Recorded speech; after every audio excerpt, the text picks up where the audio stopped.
Queremos cumprimentar a todos com um bom dia, desejando que o Senhor abençoe ricamente a sua casa, a sua família, os seus negócios. Dando continuidade às reflexões sobre os salmos de romagem, hoje nós vamos trazer o Salmo 122. Salmo escrito por Davi. Davi conhecia as características santas do ajuntamento do povo de Deus, isto para prestar adoração. Eu queria falar sobre a temática, a unidade do povo de Deus no ajuntamento. O Salmo diz assim: alegrei-me quando me disseram, vamos à casa do Senhor. Parar os nossos pés junto às tuas portas, ó Jerusalém. Jerusalém que está construída como cidade compacta, para onde sobe as tribos do Senhor, como convém a Israel, para renderem graças ao nome do Senhor. Lá estão os tronos de justiça, os tronos da casa de Davi. Orai pela paz de Jerusalém, sejam prósperos os que te amam. Reine paz dentro dos teus muros e prosperidade dos teus palácios. Por amor dos meus irmãos e amigos, eu peço, haja paz em ti. Por amor da casa do Senhor nosso Deus, bendirei o teu nome. Davi é declaradamente autor de 4 cânticos de romagem, 122, 124, 131, 133, além de ser citado várias vezes no Salmo 132, não como escritor, mas como receptor de uma promessa cuja esperança era compartilhado com todos.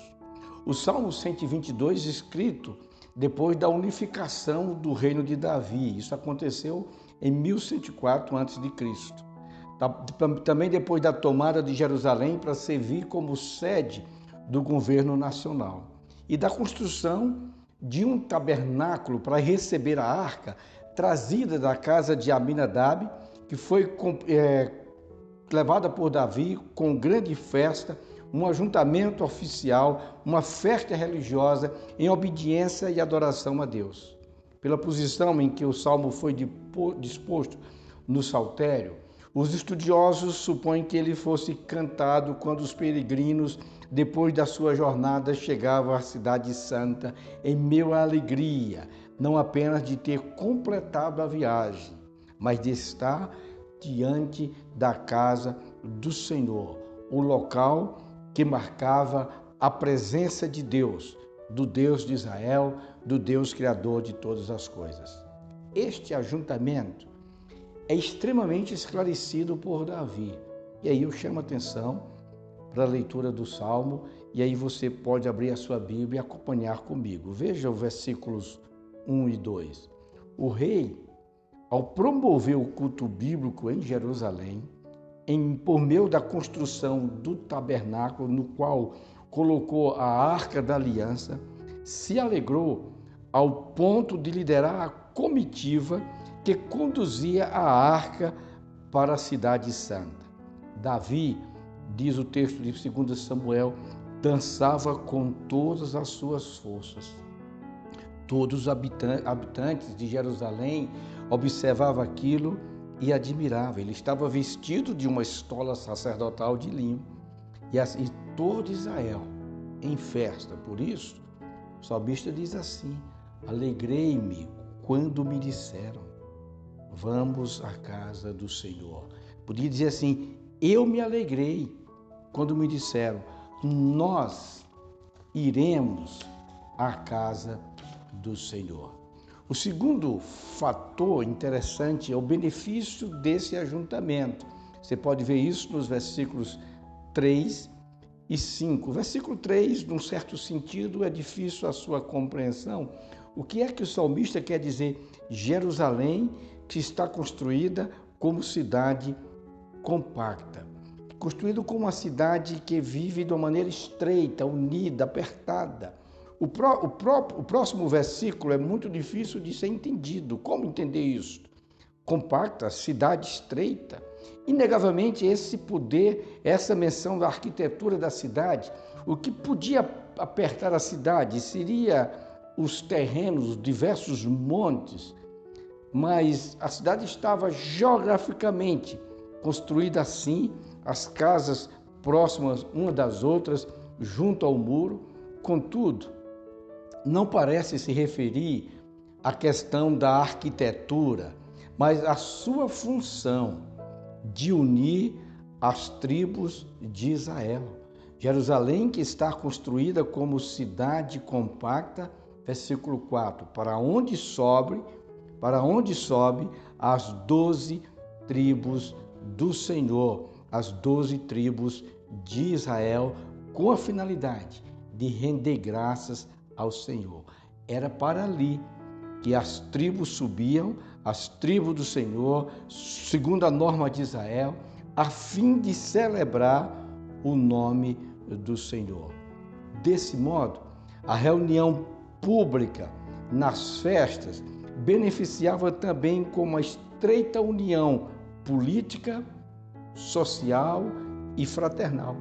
Além disso, tais ajuntamentos eram ocasiões perfeitas para o povo buscar a justiça que era promovida pelo regente e pelos seus ministros. Está aí no versículo 5.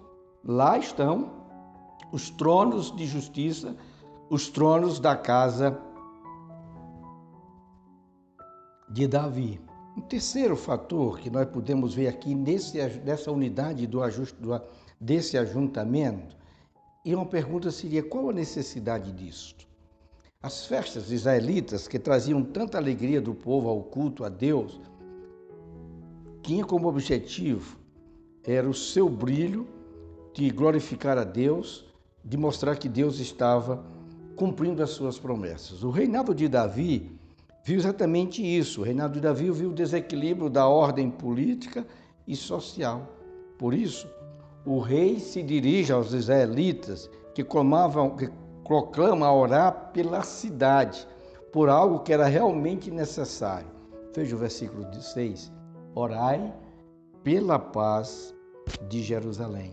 É claro que a ideia de paz da cidade significa paz para os moradores da cidade, para aqueles que ali chegavam a fim de adorar, para os cultuantes, em outras palavras, paz para todo Israel. Por isso, a própria oração do salmista é como um exemplo a ser seguido por todos nós.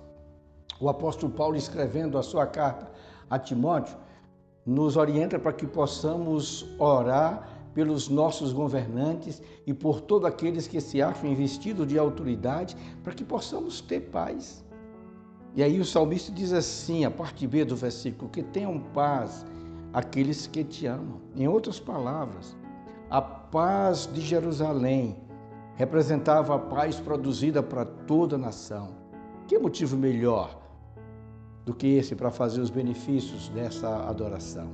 Que haja paz na tua muralha e tranquilidade nos teus palácios. Que possamos orar assim, que haja paz na nossa nação, que haja tranquilidade na nossa nação, para que possamos viver dias melhores.